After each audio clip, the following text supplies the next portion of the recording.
Hello there, and thank you for joining us. Today we're going to introduce you to Exponent's new extension. It's called CSV to SQLite. And the purpose of this new extension is to allow you as the examiner to take multiple flat files, such as comma separated value files or tab separated value files, into a SQLite database. Now that database can be a new database, or it can be an existing database. So we'll tell you more about some of the cool things that you can do with this tool, but for now we'll get started.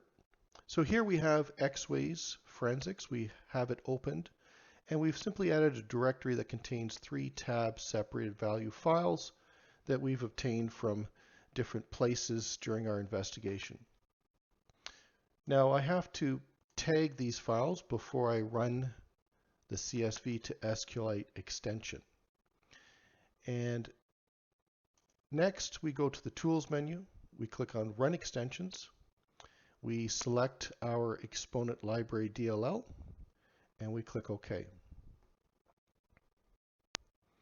Once we get past the About screen here, we'll bring our main window into view, and you can see here we have our library tab open with all of our extensions available, and we have our CSV to SQLite extension here. We'll go ahead and click on Run Extension, and once it appears, again, it defaults to expand to the whole size of your screen, but we'll bring it into view here. Now the first step is to identify source files. Basically, anything you want to bring into a SQLite database that is a character separated value file, and when we say character separated value file, what we're really meaning is a comma separated value or a tab separated value, and we'll show you a couple of other exceptions as we move forward. Now by default we have an empty box, and we can add tagged files from our case file. We can also add files outside of X-Ways on our local PC. So let's go ahead and click on Add Tagged Files. And you can see here the tagged items from our X-Ways case file have been added to the list.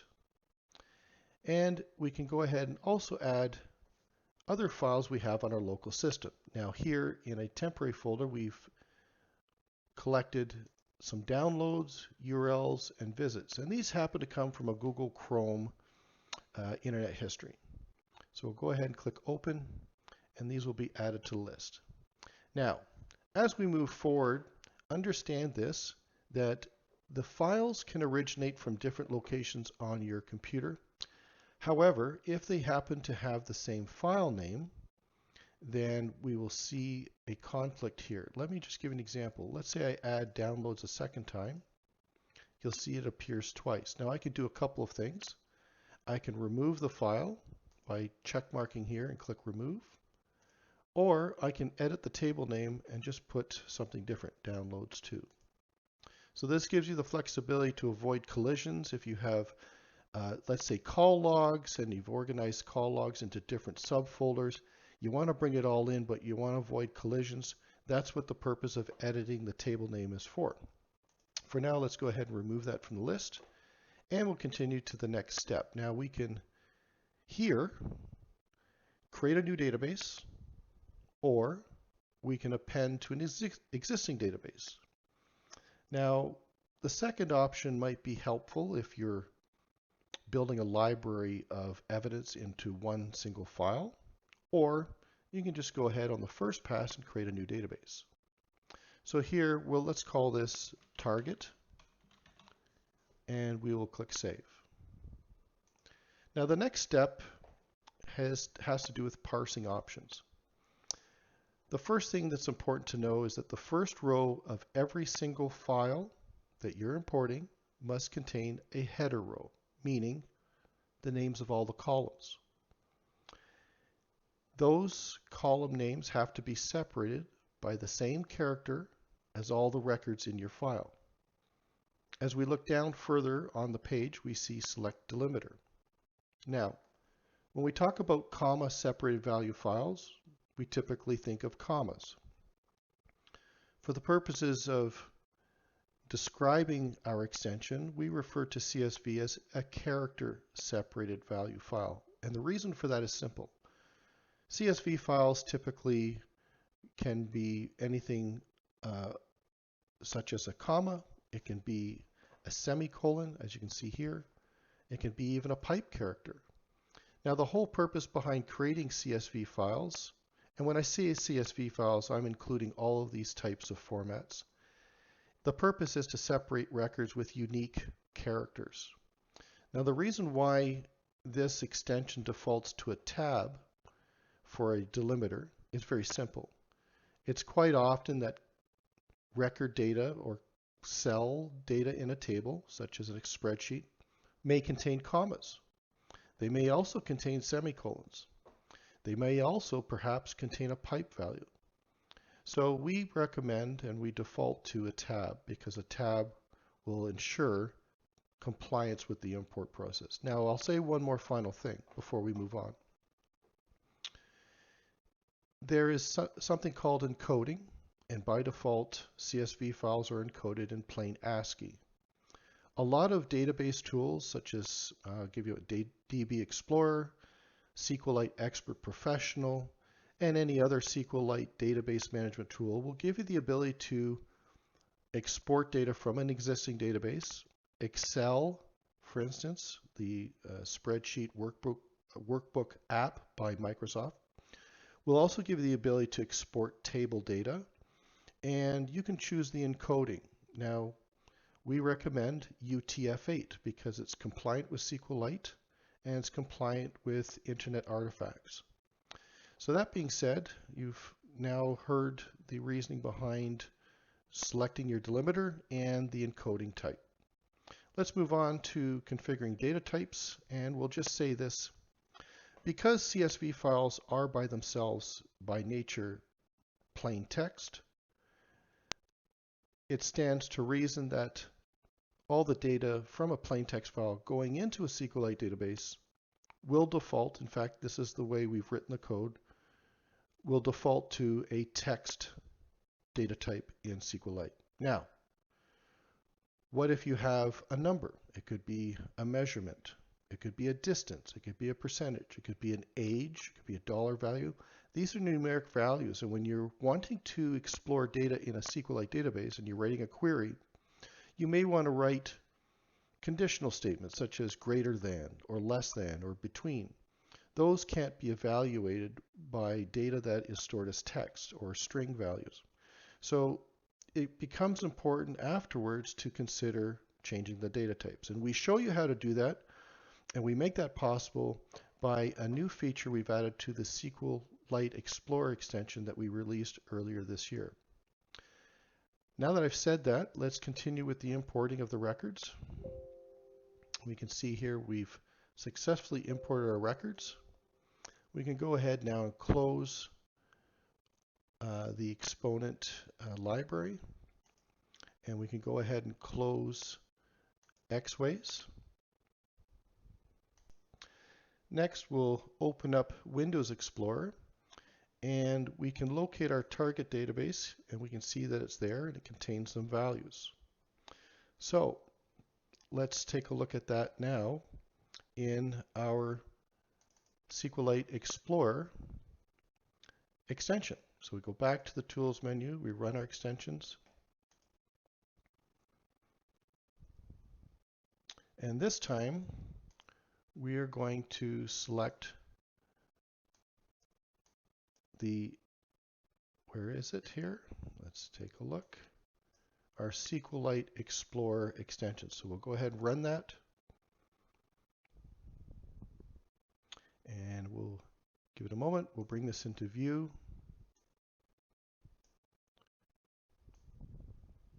And we're going to open the database we just created. There it is there. Now it's going to prompt us to work from a copy of the database or the original. In this case here, I'm quite happy to work with the original because it's something we created. So do you want to work from a copy? No. Are you sure you want to work from the original? Yes. Now once the data has populated the user interface. We can see here off to the left we have tables. Here are all the tables. And as we click through them, we can see the data. Now I'm going to clean up my interface here so that all I'm working with is the data pane. Now let's take a look at the downloads for a moment. And we go to the columns. We can see here that we have a start time. And the times from a Google Chrome downloads will actually be a very large number. And so this becomes important to change this to a numeric value. It could be total bytes. Bytes is also a numeric value. So let's say you want to write a query and say, I want to query X number of downloads where the total bytes are greater than, say, 50,000, right? You could only do that if you change the data type. So let's see the data type here. First we go to edit mode. We go to total bytes, and we want to change that to an integer. And the times, we're going to change those to integers as well. So we see how end time, integer, access time, integer, and then the last modified integer. Now when we click apply, it will make those changes for us. And when we refresh our table view, and we go back to columns, you can see that the data types have been changed. Now, one final thing, let's go back to table.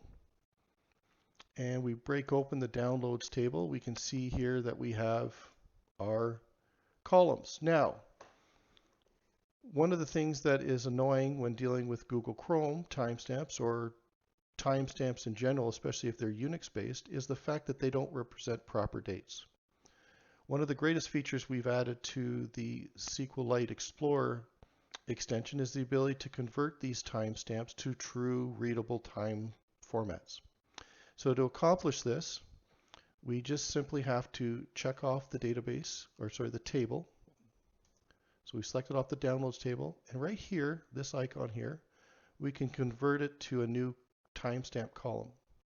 So this will take a few seconds here. We just have to wait this out. Now what's happening here is a couple of things. First of all, SQLite Explorer is going through all of the columns and identifying which ones conform to a Google Chrome or Unix timestamp. The second thing it's doing is it's creating a new column and then porting the data over and converting it to a proper timestamp. As you can see on your left-hand side here, the red at the bottom says start time _2. So what it's doing is it's created a new column called start time 2, and that's going to contain a properly formatted date, and it's going to continue doing that for the other columns. As you can see here, it's working its way through. We got the end time, and we should have, I think, 2 more, last access and modified. Or I could be wrong, it could be 1 more. Oh, we have last access there, and we have last modified. I'm going to pause the video here for a second, so we come back when it's fully complete, and we'll pick up where we want to deal with the results. So in the interest of time, I've come back sooner, and what I'm going to do is I'm going to cancel this, only because there's a number of records, and this will take some time depending on the number of records and the number of columns that need to be converted. But you'll get to see the results here, and just in future, just know that depending on the number of records and number of columns, it could take some time, but it's just a one-time wait, and then you have the data to work with. So I'm going to hit cancel, and then we can take a look to our right, and we can see the new timestamps here. Oops. So here we have the timestamps, and they've been converted, and these will persist now when I close the database and open it back up. Now, by the way, this invalid data is just a symptom, sorry, it's a cause and effect of exporting data where the data contains invalid characters or blob. CSV doesn't support blob, so the original data in that field was 4 or 5 high ASCII characters like a carriage return or backspace, so there was actually no data, but this is the side effect of exporting some data into a flat file format. So don't be alarmed. It's not lost data. It's just, well, it is lost data, but it's irrelevant data in the context of this particular uh, table downloads that was exported. So anyway, this completes the full examination of the data once it's imported. I shouldn't say that. It gives you an idea of how you can format the time columns and any other columns in your table. So we have the option to do integers. The other thing I should have taken some time to show you is that some of the other data types you can convert include date, date time, timestamp, real, and blob. So that completes our introduction to the CSV SQLite extension and the use of SQLite Explorer to massage the data after it's been imported. Thank you for joining us in this video. If you have other ideas for new extensions or you'd like to see some feature enhancements to the existing tools, please write to us at support@apiforensics.com and we'll be happy to review and most likely adopt your suggestions, because that's what we aim to do, is continually produce extensions on an ongoing basis. Thanks again for joining us, and we'll see you in the next video.